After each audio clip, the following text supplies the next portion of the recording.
Assalamualaikum warahmatullahi wabarakatuh. Saya Hajrawati Siregar, calon guru penggerak angkatan 11 dari SD Negeri nomor 171 Strip 1 Bajubang Laut, Kabupaten Batanghari. Pada saat ini saya akan memaparkan koneksi antar materi modul 3.2 Pemimpin dalam Pengelolaan Sumber Daya. Tujuan khusus dari materi ini adalah calon guru penggerak mampu menghubungkan materi modul ini dengan modul-modul yang didapatkan sebelumnya. Panduan pertanyaan. 1. Buatlah kesimpulan tentang apa yang dimaksud dengan pemimpin pembelajaran dalam pengelolaan sumber daya dan bagaimana Anda bisa mengimplementasikannya di dalam kelas, sekolah, dan masyarakat sekitar sekolah. Yang kedua, jelaskan dan berikan contoh bagaimana hubungan pengelolaan sumber daya yang tepat akan membantu proses pembelajaran murid menjadi lebih berkualitas. Yang ketiga, berikan beberapa contoh bagaimana materi ini juga berhubungan dengan modul lainnya yang Anda dapatkan sebelum selama mengikuti pendidikan guru penggerak. Yang keempat, ceritakan pula bagaimana hubungan antara sebelum dan sesudah Anda mengikuti modul ini, serta pemikiran apa yang sudah berubah di diri Anda setelah Anda mengikuti proses pembelajaran dalam modul ini. Kesimpulan, pemimpin pembelajaran dalam pengelolaan sumber daya adalah seorang pemimpin yang menerapkan pendekatan berbasis kekuatan atau aset dengan memanfaatkan sumber daya yang ada di sekitarnya untuk menggali potensi yang dimiliki dalam menunjang proses pembelajaran. Cara mengimplementasikan di lingkungan kelas, di lingkungan sekolah, di lingkungan sekitar. Cara mengimplementasikan modul 3.2 di lingkungan kelas. Yang pertama, memanfaatkan ruangan yang tersedia dengan berbagai sarana yang ada. Kedua, fasilitasi murid agar dapat mengembangkan kreativitasnya.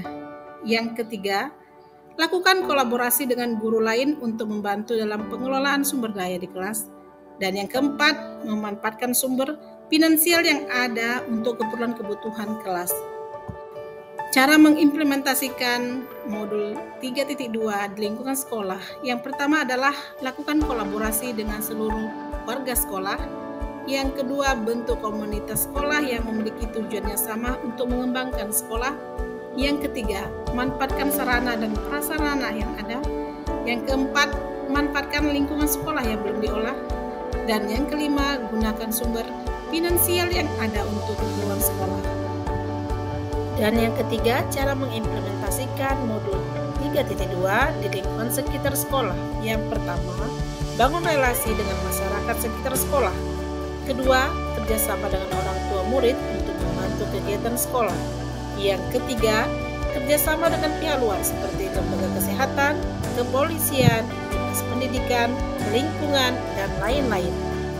Dan yang keempat, ikut serta mengembangkan kebudayaan wilayah sekitar sekolah. Pengelolaan sumber daya yang tepat akan membantu proses pembelajaran murid menjadi lebih berkualitas. Yang pertama, terdapat 7 aset utama yang dimiliki sekolah untuk dapat mengembangkan sumber daya yang ada, yaitu modal manusia, modal fisik, modal sosial, modal lingkungan atau alam, modal finansial, modal politik, dan modal agama dan budaya. Yang kedua, jika ketujuh aset tersebut dikelola dengan baik, maka akan membantu proses pembelajaran murid menjadi lebih berkualitas.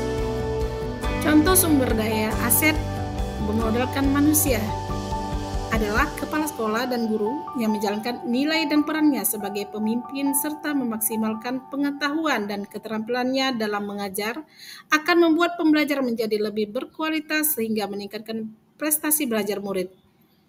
Modal fisik, sarana dan prasarana serta seluruh ruangan di sekolah jika dikelola dengan baik akan menunjang kegiatan belajar mengajar sehingga kualitas pembelajaran dapat meningkat.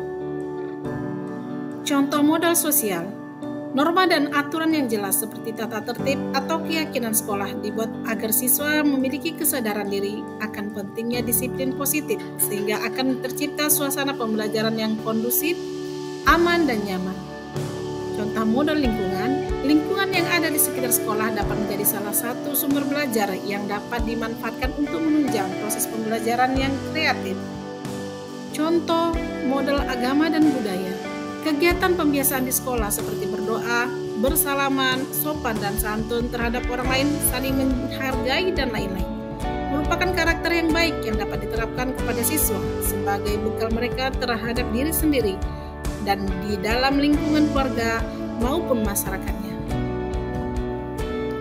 Keterkaitan dengan modul lainnya antara modul 3.2 dengan modul 1. Modul 1.1, guru dapat berperan sebagai pemimpin yang menuntut segala kodrat murid dengan mengembangkan segala potensi yang dimiliki murid.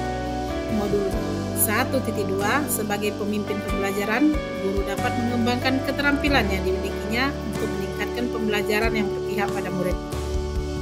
Terhadap modul 1.3, seorang pemimpin harus memiliki visi ke depan untuk melakukan perubahan ke arah yang lebih baik dengan berpikir berbasis kekuatan atau aset. Keterkaitan modul 3.2 dengan modul 1.4, budaya positif diperlukan dalam menumbuhkan akhlak yang baik sebagai aset dalam model budaya agar tercipta suasana pembelajaran yang nyaman. Keterkaitan dengan modul 3.2 dengan modul 2. Yang pertama, dengan modul 2.1, guru dapat menerapkan pembelajaran berdiferensiasi sesuai dengan kebutuhan belajar murid sehingga dapat memaksimalkan potensi atau sumber daya yang ada pada murid. Pada modul 2.2, dalam mengelola sumber daya, seorang pemimpin diperlukan kemampuan sosial emosional yang baik sehingga segala keputusannya dapat dipertanggungjawabkan. Dengan modul 2.3, pemimpin harus mampu menerapkan teknik coaching dalam melakukan segala tindakan untuk pengelolaan sumber daya yang ada di sekolah. Keterkaitan antara modul 3.2 dengan modul 3.1. Dalam melakukan pengelolaan sumber daya, seorang pemimpin harus mampu mengambil keputusan berbasis nilai-nilai kebajikan agar diperoleh pembelajaran yang berpihak pada murid untuk meningkatkan kualitas pembelajaran. Pemahaman konsep sebelum dan sesudah mempelajari modul 3.2. Sebelum saya mempelajari modul 3.2, saya hanya berpikir aset adalah segala sesuatu yang berupa benda fisik saja yang ada di lingkungan sekolah, serta lebih banyak berpikir kekurangan atau masalah yang ada di sekolah saja tanpa berusaha mencari solusinya. Setelah saya mempelajari modul 3.2, saya baru memahami terdapat 7 aset utama yang dapat dikembangkan untuk dapat membangun sekolah, yaitu modal manusia, fisik, sosial, lingkungan atau alam, finansial, politik, serta agama dan budaya. Seorang pemimpin harus memiliki pendekatan berbasis aset atau kekuatan untuk dapat mengembangkan potensi yang dimiliki sekolah. Pemikiran yang sudah berubah dalam diri saya setelah mempelajari modul 3.2 antara lain, yang pertama, terdapat 7 aset utama dalam pengelolaan sumber daya di sekolah. Yang kedua, aset utama adalah guru, karena guru adalah subjek yang diberi akal dan pikiran serta potensi cara mengelola dan memberdayakan aset lainnya sebagai penunjang di dalam pembelajaran untuk meningkatkan kompetensi siswa dan sekolah. Yang ketiga, peningkatan kompetensi pembelajaran harus memiliki pemikiran berbasis aset, bukan kekurangan. Yang keempat, selama ini saya berpikir kolaborasi dan kerjasama sekolah itu hanya berpusat antara guru, kepala sekolah, murid, dan orang tua saja, tetapi juga kesehatan, keamanan, desa, bank, Basnas, dan lain-lain yang berkontribusi bagi pengembangan sekolah. Demikianlah pemaparan modul 3.2. Saya ucapkan terima kasih. Saya sudahi dengan wabillahi taufiq wal hidayah. Wassalamualaikum warahmatullahi wabarakatuh.